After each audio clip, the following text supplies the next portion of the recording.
We wish the girls the best of luck. We'll pray they go there and get that ticket to the Olympic Games so that we can have our guys and our girls representing Africa at the Olympic Games in basketball. But let's come home now and talk about the DStv Premier Basketball League. Before we show you the fixtures, let me tell you why Toluwalashe Otukoya, a seasoned basketball referee, is on the show tonight. Toluwalashe was the referee that handled the game, the game between Customs and Royal Opas. That was on the second day in Port Harcourt. That was on the second day.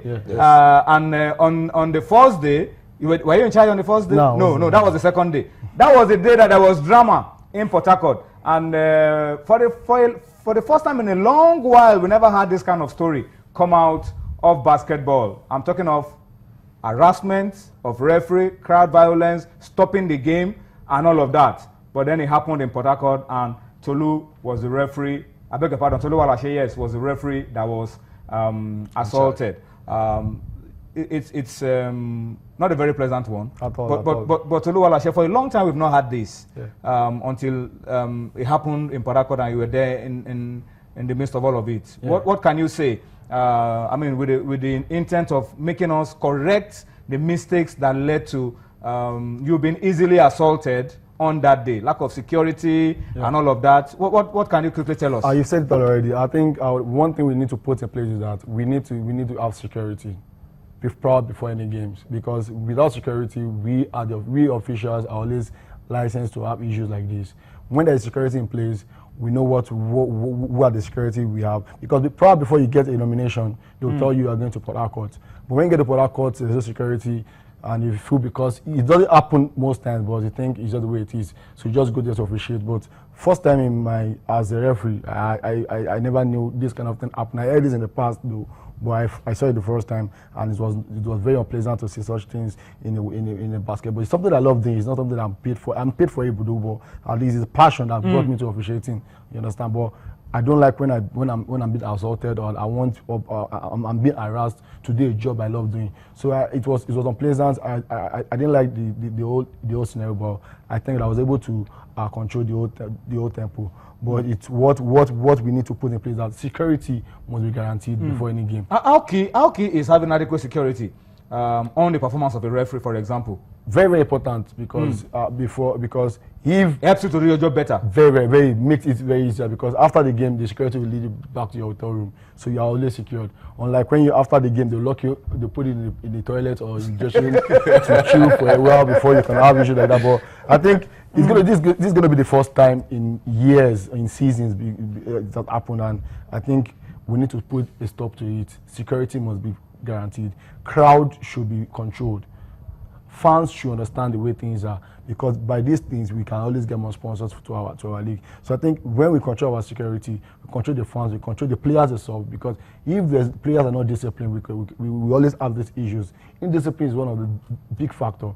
They don't understand the rules, but when you want to trying to implement the rules, they will think you're doing something otherwise. They don't read the rules day in there, because the basketball is dynamic. They change the rules every time. Most times before the Olympic, most times before the Afro Basket, most times before the World Championship. So they don't really understand what the rules entails. When you want to make a call, they look, wow, what are you making? But because they feel they are home, they want this home advantage. You have the advantage. I think. So you have home advantage in basketball as well. No, I'm happy. It has stopped already. I kudos to all my colleagues, my senior colleagues that have put a stop to it. When you're home, it's not automatically win. If you want to win, play hard to win. Play to win. It's not like home advantage calls and no calls. You know, basketball calls are always very sensitive.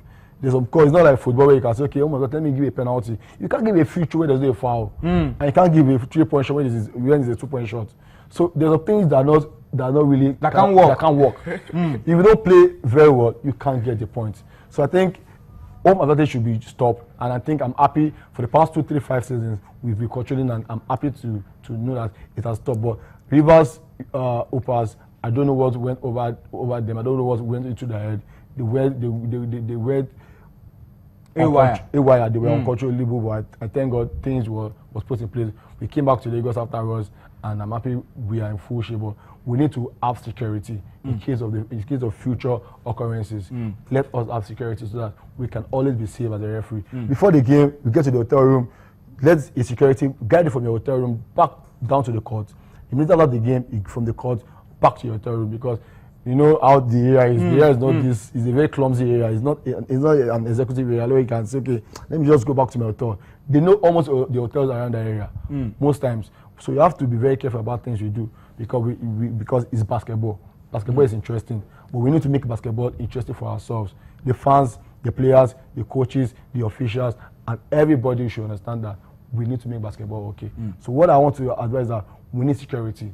Let security out, probably before the game and after the game, so that the game can be so that the referees can do what they're supposed to do properly. Exactly. All right, but we're expecting the NBBF to officially communicate what punishment will be meted out to those who did all that happened in Port Harcourt. But while we wait for that official pronouncement to be made, we don't want to dwell on rumors. So we are asking them to act and act quickly so that we can nib all of these things in the bud. Femi, let's come to you for the final part of the show.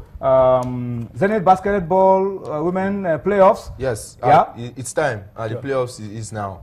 We've waited for this all season long, going to Abuja, then to Asaba. Now we are in Lagos. So 8 of the best teams, are on course, to fight for the title. Dolphins, defending champions, for the first time in history, they won it. So they'll be looking to defend the title for the first time. The Elephant Girls, First Bank, they too be looking to wrestle the title back, from them. Let's not forget, we have the likes of IGP Queens of Police, who also stand a chance, and Customs, as well. Then Plateau Rocks are coming in, and Ayip Queens of Kano, who haven't come in a very long time, have managed to also, find their way, into the playoffs, as also from tomorrow, everywhere will start bubbling down till Thursday next week. And on the 11th, there'll be an all-star game for the women, which is, of course, taking its third year. And we hear also that Coach Owolo Adeyemi will also be honored, on the finals for his exploits in the women's game. Anyway, the good thing is that next Thursday, Femi will be here, and hopefully we'll give you a comprehensive lowdown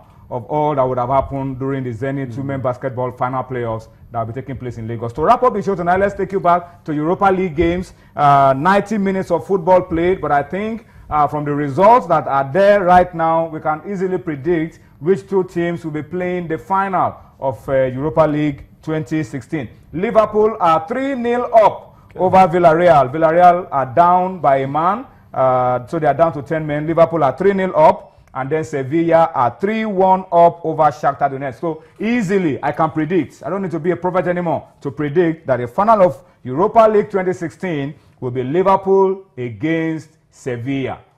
Take that to the bank. Liverpool against Sevilla. That's going to be the final of Europa League. Well, things can happen. We've seen stranger things happen in football in a minute or two.